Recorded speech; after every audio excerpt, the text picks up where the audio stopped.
Hi everyone. So I'm about to leave for my surgery. I'm going to a place tonight in Portland, and then in the morning we'll be going at 5 a.m. To the hospital. But in the meantime, I wanted to make a quick video. I've been requested by a couple of people, especially my friend Patrick, shout out to Patrick, to send out just a quick video explaining what they're actually going to be doing during this surgery. So historically, first of all, what I was offered when I was younger was this other procedure called the Isolroth. I actually always pronounce that wrong, so forgive me, but it's a big halo, metal halo that would go around the leg, and it's got all these pins that are going through the skin. They still use this for orthopedic surgery, but for leg lengthening, they've come a long way. Now it's less invasive. It's called the Precice nail, and what they do is they drop this metal rod that's a lot thinner than this down through the femur. And then, so there will be one little incision down through the femur. They drop it down through the top of the femur, and then that will live inside my leg. They'll attach it with 2 screws, and then they'll very precisely cut the bone in half. Now, then it's closed up. That rod lives inside my body for the entire time that I'm doing this lengthening. And then every single day I'll put this this big magnet on my femur, and that will talk to this rod mechanically from the inside of my body, and it'll slowly start to pull the rod gently apart about 1 millimeter a day. So about 3 times a day, 1/10 of a millimeter. I'm not a mathematician.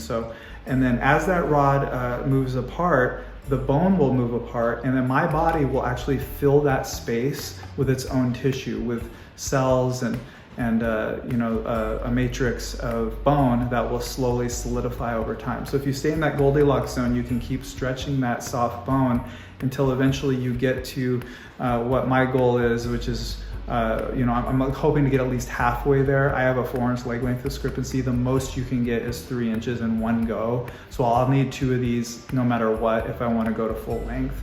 But that's in the future. For now, I'm focusing on this one.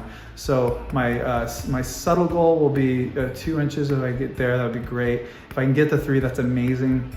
That will only make the second one easier. The thing that stops the lengthening generally when you have to stop is due to the soft tissue. It's due to the skin, the muscle, the nerves. Eventually that will kind of resist, and your soft tissue will be like, no more, and that's when you usually have to stop. So I have a lot of regimens that I'm going to be doing. I've already been doing a lot of lengthening over the last several months to hopefully mitigate the soft tissue from rejecting the lengthening. But that's a very short explanation of what the Precice nail does.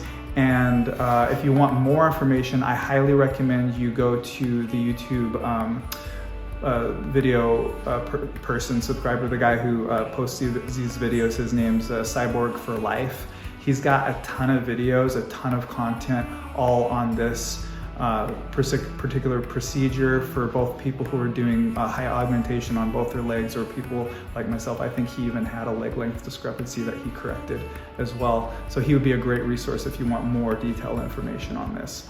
All right, I'm gonna be leaving here in about 5 minutes to drive to Portland.